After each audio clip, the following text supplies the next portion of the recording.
بسم الله الرحمن الرحيم نحمده ونصلي على رسوله الكريم أما بعد فأعوذ بالله من الشيطان الرجيم بسم الله الرحمن الرحيم ذکر الہی ذکر اللہ کے ذکر کے بارے میں آیات کا سیشن چل رہا ہے۔ ہم نے تقریباً 7 آیات جو ہیں قرآن پاک کی ان کو دیکھا سنا سمجھا۔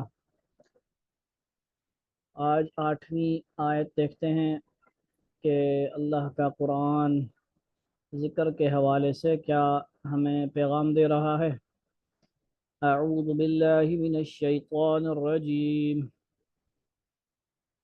بسم اللہ الرحمن الرحیم وَإِذَا قَامُوا إِلَى الصَّلَاةِ قَامُوا كُسَالَى يُرَاءُونَ النَّاسَ وَلَا يَذْكُرُونَ اللَّهَ إِلَّا قَلِيلًا۔ سورہ نساء رکوع نمبر 21۔ اس میں کیا ہے اللہ کا پیغام؟ ترجمہ دیکھیے، منافقوں کی حالت کا بیان ہے، اور جب نماز کو کھڑے ہوتے ہیں تو بہت ہی کاہلیوں سے کھڑے ہوتے ہیں، صرف لوگوں کو اپنا نمازی ہونا دکھلاتے ہیں، اور اللہ تعالیٰ کا ذکر بھی نہیں کرتے مگر یوں ہی تھوڑا سا۔ اللہ کا پیغام سنیے کہ ذکر کم کون کرتے ہیں؟ منافقین۔ اللہ رب العزت ہمیں منافقین سے بچائے، ان سے ہماری کیا کرے، حفاظت فرمائے۔ نماز میں مزہ نہیں آتا، ان کو نماز میں لگاؤ نہیں ہوتا۔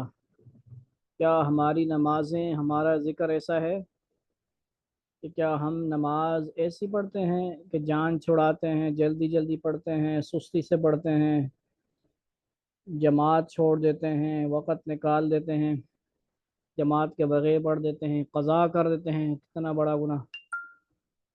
اور اللہ تعالیٰ کا ذکر تھوڑا تھوڑا سا کرتے ہیں۔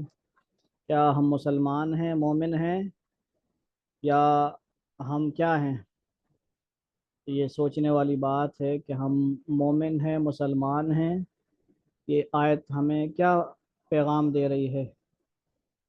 تو زیادہ سے زیادہ ذکر اللہ کا کرنا ہے۔ اذکر اللہ ذکرا کثیرا والذین آمنوا اشد حبا للہ۔ شدید محبت شدید ذکر سے ہوگا۔ اللہ سے محبت شدید کیسے ہوگی؟ شدید ذکر۔ اور کاہلی سستی سے بچنا، اور کیا کرنا؟ ذکر زیادہ کرنا۔ اور اللہ تعالی ہمیں اس آیت کے پیغام کو سمجھنے کی توفیق عطا فرمائے۔ والسلام علیکم ورحمۃ اللہ وبرکاتہ۔